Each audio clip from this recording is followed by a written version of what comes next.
Hey, AugMentors! So excited to share this episode with you, bringing in my fearless friend, Dora the Explorer, to help school us on mentoring principle number 2, setting a roadmap. We talk about who to bring along on your journey, what to do when you are faced with icebergs, and how to joyfully celebrate when you get to where you're going. So buckle up and enjoy.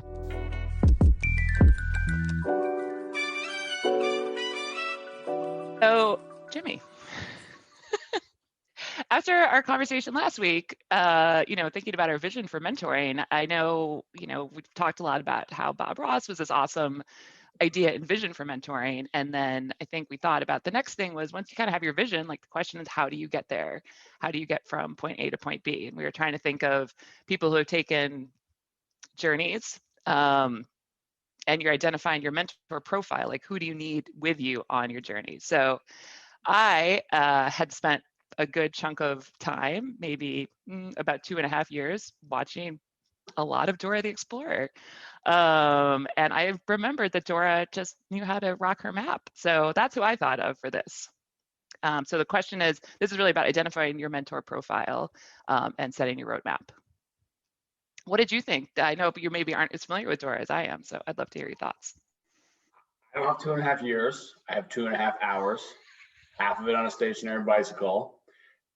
We clearly have to start off with, come on, vamonos, everybody, let's go. Coming, let's get to it. Together we can do it. Roadmap. That's it. Dora has a motor. Dora with her motor, she is always moving and she's always thinking about the next thing, and she surrounds herself with really good people on her adventures. So as just in general, before we get to our 3 symbols of what it means to have a roadmap on this mentoring journey, I think Dora is a great, spirit animal for us because she exemplifies that positive energy, getting out there and surrounding yourself with good people. And that's kind of like the base. Once you have your vision, you really need to start, coming back to what your foundation is. I loved in episode 1, season 1 of Dora the Explorer, she had this, she had a way to immediately engage with all of her viewers. And she did that by asking questions. So literally the first episode, this is so for any interaction you have, whether this person be developed into a mentoring relationship or whatever, Dora said, "Hi, I'm Dora," and then said, "What's your name?" And then said, "Hey, how old are you?" And repeated, "Wow, that's big." And boom, right along the way, you see Dora is doing active listening. She's complimenting, she's engaged. She's telling a little bit about herself and sharing, but doing more listening than sharing. I thought that was just a fantastic way of setting up, okay, before I get to specifics, I'm going to be practicing these pieces along the way. I got my boots on. I kind of know where I'm going. I'm interacting with people. I have energy. I have this great foundation and base, but I'm going to be an active listener. And when I do listen, I'm going to complement those things to try to learn more. If you immediately shut people down, you're not going to learn anything. If you just talk about yourself, you're not going to learn anything. Share a little, listen a lot. I can remember a lot of little people in my life who just loved it. And then as soon as she stopped and said, what's your name, or they're like totally in it. And then they want to watch more and more because they're engaged in the conversation. I thought that was just, to me, that was kind of a big deal that Dora, at an early age, Dora had already kind of figured out this really key relationship building technique. And there were pauses. So literally Dora said, "What's your name?" And I could take a deep breath or two before Dora responded. Did you actually do that, Jimmy? I didn't tell her how old I was. I didn't think it was appropriate. No. So she just said, "That's big." Yeah. Okay. We're not the target audience. No. Coming back to like the identifying the mentor profile and like how you're really going to get there and begin, thinking about, we did the Venn diagram in module 1 of really understanding, hey, you need to have a professional overlap and then like a personal hobby passion overlap. And that already creates, I think, a very large focus. So these tools that we're talking about now in this roadmap, thinking about Dora the Explorer, it's really more going out there and interacting with people. It's being slightly critical in your planning, but it is not requiring you to do certain tactics. This is not a tactics module. This is a thought process. This is get your boots on, get out there, understand what's around you with your map, and then know that you need to fill up your backpack with active listening and that you have all these tools based upon all your experiences and perspectives before. I felt like the thing that I really got from Dora was like the tribe. Like she had all of her people. She has, you kind of go through each of them, and each of that they kind of bring along to her in her journey. Funny, like her best friend, obviously, I think our number one symbol is boots for your roadmap. I think, again, that comes back to this: where's your positive energy? Where's your tribe of really strong people that are going to kind of be your backbone as you go out looking for this mentor? Because you want to have positive influences in your life along the way. And boots means you're going to be out there. You're going to be doing things, and you don't need a best friend by any means, because some of this, mentoring might be about friendship. It could be the evolution that this initial mentoring relationship goes, but you're going to need to get out there and continue to walk around, continue to see things, continue to bump into people, and bring that perspective and experience from all of your travels to this mentoring relationship, because that's going to be so important in the mentoring actual experience, sharing this experience, sharing where you've gone. The chemistry between Boots and Dora really is Electric. Yeah, electric. Unique. And I think that I love that she lets him help her too, because she's kind of the protagonist in this, right? She's the believer, like she's the mentee, and she is really open to having him along on the journey with her. And what I love about Boots is that he's sort of her trusted advisor and he's her cheerleader, but you can also tell he is her number one fan, and he knows that if Dora gets where she's going, the world is going to be a better place. So he's like he's like championing her all the way through. And I feel like Boots is like also just kind of enjoying the journey with her, and like they're having a good time while they're getting from point A to point B. And they're dealing with struggle, right? They're dealing with different things that they don't know is going to come on their way. There's a grumpy old troll who's under the bridge. Get your boots ready, take out your map where you kind of have a lay of the land for what kind of mentor you might be looking for in this relationship. Because a good map for what we're talking about, we've already have the vision. So you kind of know where you're going. The map kind of lays out this world in front of you, but you need to have guardrails. You're trying to find a mentor, or you're beginning this relationship. Don't feel like, boom, I gotta just go straight and narrow. I'm headed this way. I mean, Dora the Explorer. The point of that is you're gonna find your own way through, but you probably don't want to go totally off the rails and get into very different pastures. So kind of think about, right, what feels right, what makes sense as you are identifying this mentor profile for you. I do appreciate that he does give specifics on the places to go, and he does give her a true north, because at the end of the day, at the end of the episode, she has to get to the piñata. And so, because there's a celebration and Tico's going to be there, and you can't let Tico down. And then I think what MAP also does is then gives a little bit of context on the journey, so that when you make those stops and you're heading towards your true north, towards your vision, you know that there are certain things that are probably going to happen in those two stops. So if MAP is kind of the mentor at the end of the day, helping you set the vision, MAP's also giving you some clues to things that you might encounter along the way. So for example, you're getting to the piñata with Tico, but you might be on a big red hill before you get there.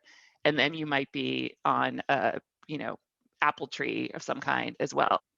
So if I think about my own journey where I'm at right now, so the idea is like my, vision is whatever, growing a company to a certain size, and having a mentor who has grown a company from where I am at the, in the playhouse to the piñata.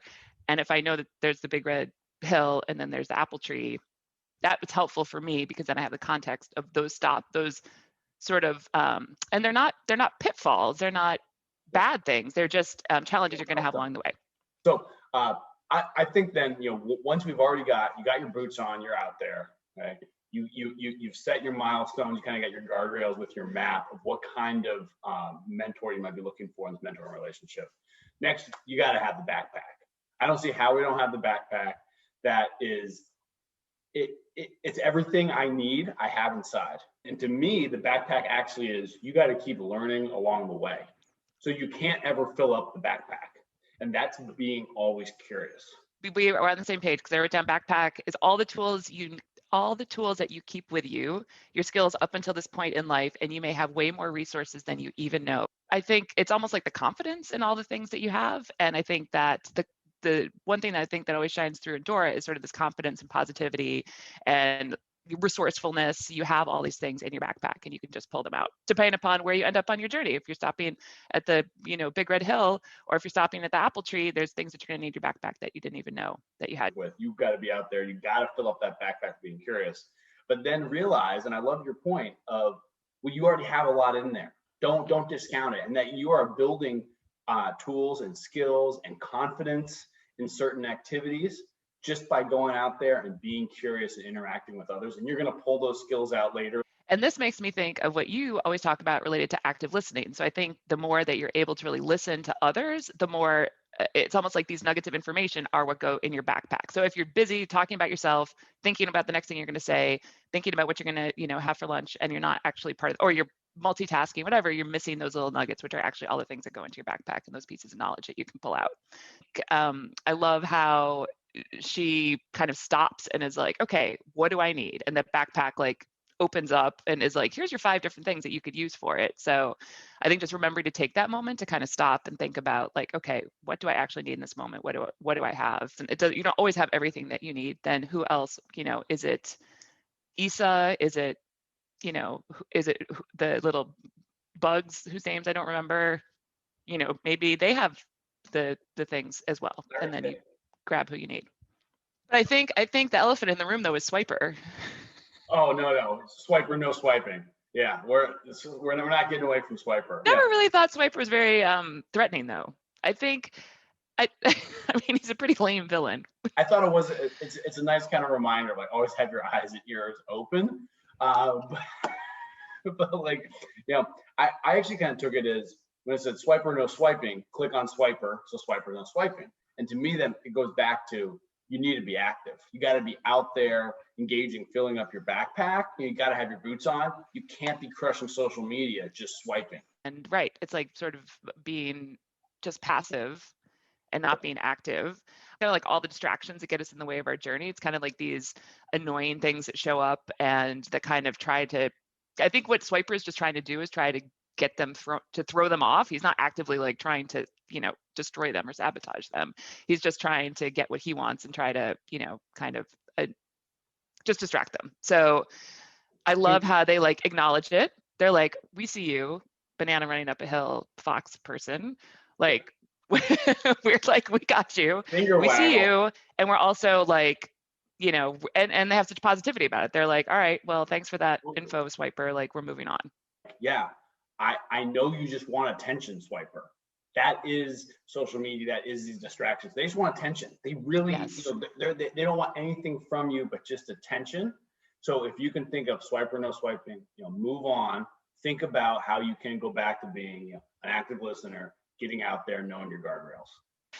So my last very favorite thing about Dora, and I think it's a really important point that we make here at the end, is that I love the big party at the end of every episode. So the fact that they really take a moment at the end of the episode to acknowledge that they made it to their destination. They recap all the, situations that they went through. They talk about their stops along the way. They talk about the challenges that they had. And they really like joyfully celebrate getting to the end. And I think that's something I know that I struggle with. I'm probably not alone. It's very easy to get to the end of your journey and then you're like, okay, well, what's next? Of things that I personally feel like I can take away from this time we spent with Dora is the idea of celebrating big wins at the end.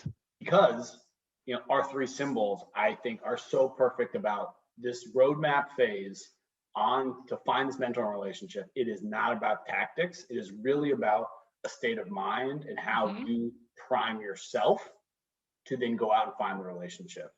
And that comes with always having your boots on, because you got to get out there, you got to be experiencing, you got to be in the arena.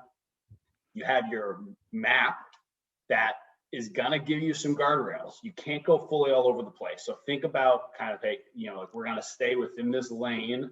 Again, lastly, we have the backpack.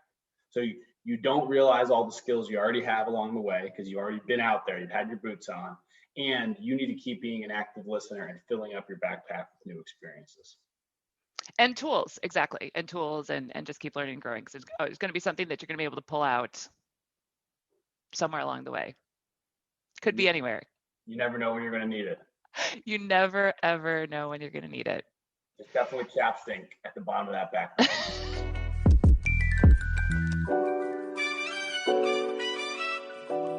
There you have it. Principle number 2 on setting your roadmap and planning your adventure. Remember, Dora has a moda, and though you are not a cartoon, you also will be energized for your mentoring adventure and reach your ultimate piñata. If you want to help Julie and Jimmy in our mentoring journey, then please subscribe, because we all should ask for help. Thank you to our producer, Erica Samus. See you soon.